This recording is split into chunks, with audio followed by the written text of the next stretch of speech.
For those at home, if you haven't picked up, we're doing things a little differently today. We have a half work day. I'm trying to make it as simple as possible so that we can just kind of move right into the work thing. And as the new tradition, we're making a new tradition here. We're going to have some dharma words here at the beginning of the work day. I'm, of course, talking about maybe what work is, and to take it from the place of Sanshin, the way we do things here.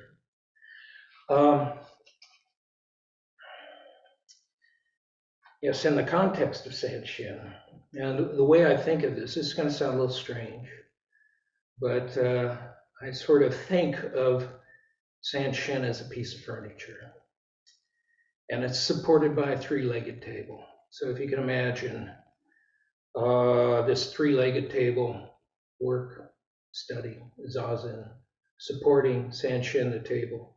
Here sits the Buddha. There we have it, an altar. We work in our altar here.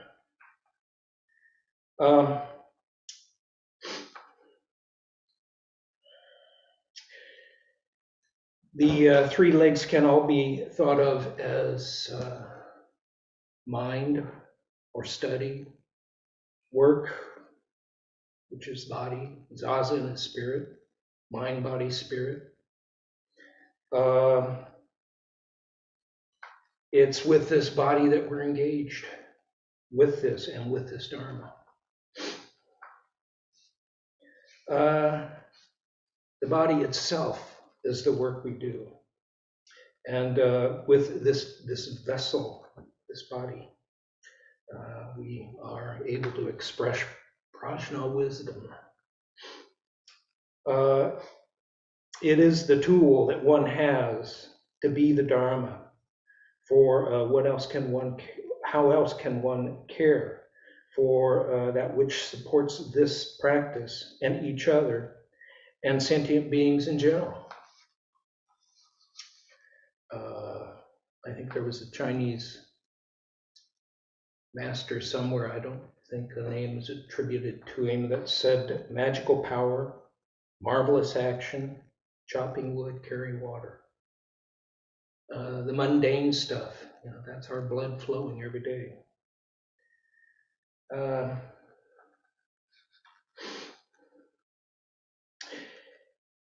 Work is simple and sometimes it becomes drudgery. I think we have to think over that leap sometimes. I like what Mark Twain said. Work consists in whatever a body is obliged to do.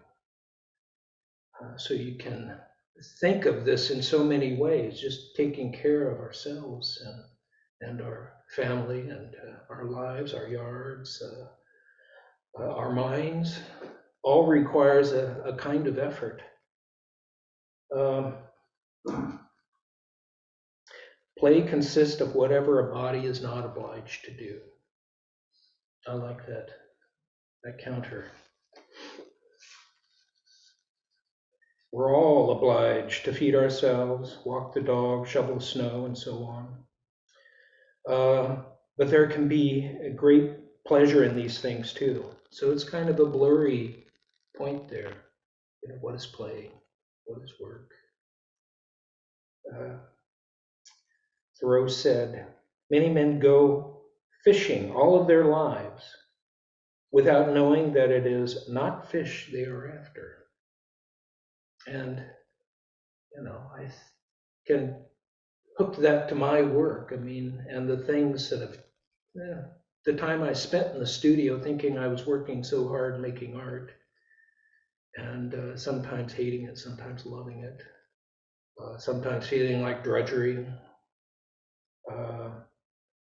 and not realizing that what I was pursuing was really maybe ending up in this place in a way. I don't feel like I do a lot of art right now. I haven't in a long time, but it feels like a lot of what I make becomes art to me. There's a kind of focus I like to have, an attitude, an approach. I have a poem, and this both connects to me and to work, and I've always loved this. This is by John Brantingham.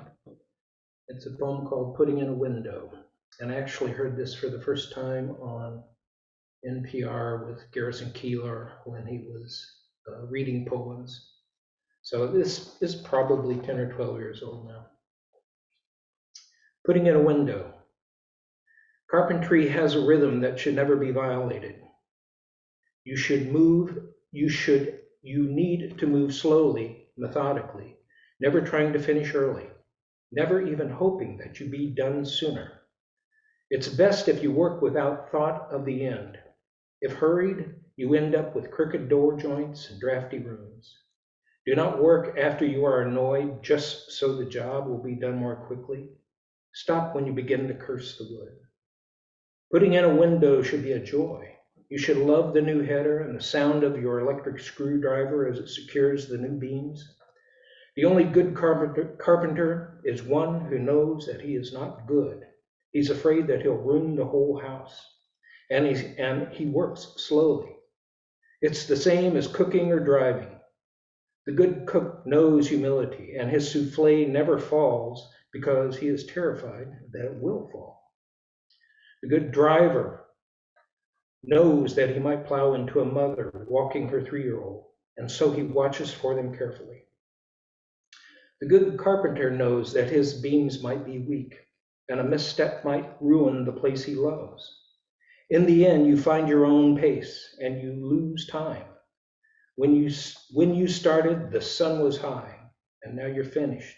It's dark. Tomorrow, you might put in a door. The next day, you'll start on your new deck. Okay, let's go to work. Thank you, everyone.